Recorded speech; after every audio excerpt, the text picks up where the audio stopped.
Shalom Godly Family, yuk kita nikmati teh hangat, teduhkan hati, hadirkan semangat. Firman Tuhan hari ini terambil dari Roma 8 ayat 28. Kita tahu sekarang bahwa Allah turut bekerja dalam segala sesuatu untuk mendatangkan kebaikan bagi mereka yang mengasihi Dia, yaitu bagi mereka yang terpanggil sesuai dengan rencana Allah. Godly Family, kita sering mendengar satu kalimat sederhana, no pain, no gain. Tidak ada rasa sakit, maka tidak ada keuntungan. Ungkapan ini sering muncul dalam dunia olahraga, khususnya binaraga. Seorang atlet angkat beban tahu betul bahwa otot tidak bertumbuh tanpa tekanan. Mereka justru menambah beban, menambah rasa sakit, mendorong batas kemampuan. Mengapa? Karena mereka tahu di balik rasa sakit ada pertumbuhan. Rasa sakit bukan tanda kegagalan. Rasa sakit adalah proses menuju kekuatan. Menariknya, prinsip ini juga kita temukan dalam kehidupan rohani. Tekanan dan pencobaan bukan sesuatu yang asing dalam hidup orang percaya. Namun tidak semua tekanan memiliki sumber yang sama. Firman Tuhan menolong kita memahami dari mana datangnya dan bagaimana meresponnya.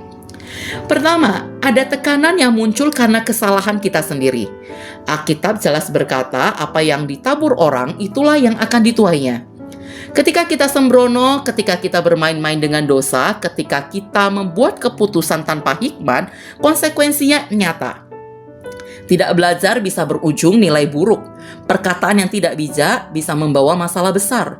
Dosa yang disembunyikan tetap terlihat di hadapan Tuhan. Tekanan seperti ini adalah panggilan untuk bertobat, bukan untuk putus asa.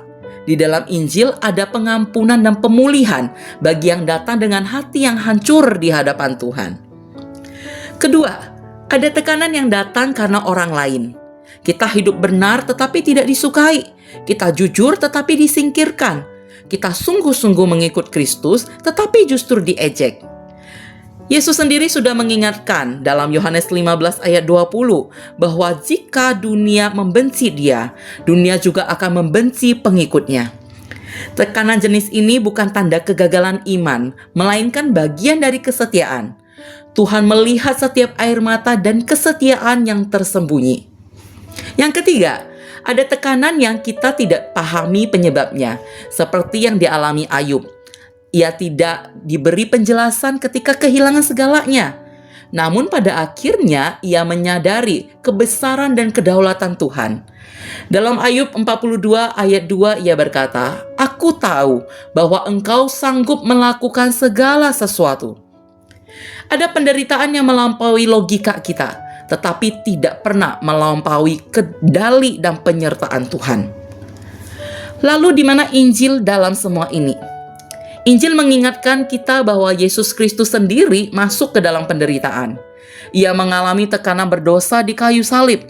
Ia menanggung hukuman atas dosa kita. Ia memikul murka yang seharusnya menjadi bagian kita.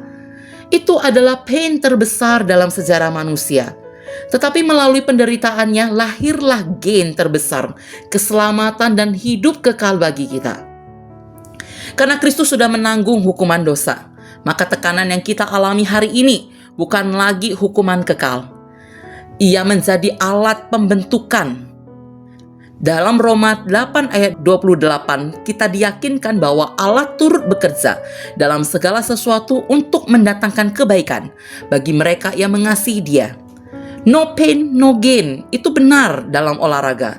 Tetapi dalam Injil maknanya jauh lebih dalam. Pain kita tidak pernah sia-sia, karena Kristus sudah lebih dahulu menanggung pain terbesar bagi kita. Gain kita bukan sekedar kekuatan mental, tetapi kedewasaan rohani dan keserupaan dengan Kristus. Jadi ketika tekanan datang, jangan hanya bertanya mengapa ini terjadi. Cobalah bertanya, apa yang Tuhan sedang bentuk dalam diriku? Di tangan Tuhan tidak ada beban yang terbuang percuma. Setiap tekanan bisa menjadi alat pembentukan. Setiap rasa sakit bisa menghasilkan pertumbuhan. Dan di setiap proses itu Tuhan yang sudah menyelamatkan kita. Dia menopang kita. Dia akan selalu bersama dan menguatkan kita. Mari kita berdoa. Tuhan yang penuh kasih, kami sering menghindari rasa sakit dan menginginkan hidup yang mudah. Ampuni kami ketika kami melihat tekanan hanya sebagai beban tanpa makna. Ajari kami melihat dalam terang Injil. Ajari kami untuk terus mengingat Engkau bersama dengan kami dan menopang kami. Amin.